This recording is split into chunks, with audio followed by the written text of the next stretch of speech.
বেশি আমল লাগবে না। আমার নবীর কাছে একজন সাহাবী এসে বলছেন, ইয়া রাসূলুল্লাহ, আমাকে বেশি আমল দিবেন না, মাত্র একটা আমল শেখায় দেন।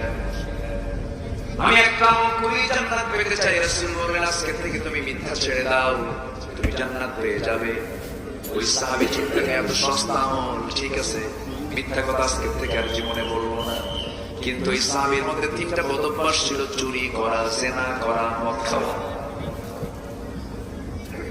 চুরি করে একদিন রাতের বেলা চুরি করে পরের দিন সকালবেলা আসছে নবীর দরবারে। রাসূল বলেন, সাহাবী গত রাতে কি করেছো? চুরি করছে, আর জীবনে চুরি করবো না। কথা বলছি। আবার পরে রাতে মদের বোতল নিয়ে সকালবেলা হাজির হয়েছেন। রাসূল বলেন, গতকালকে তুমি কিসের বোতল হাতে নিয়েছিল? মদের বোতল, আর জীবনে মদ খাবো না। রাতের বেলা জেনা, নারীর সামনে যাওয়ার পরে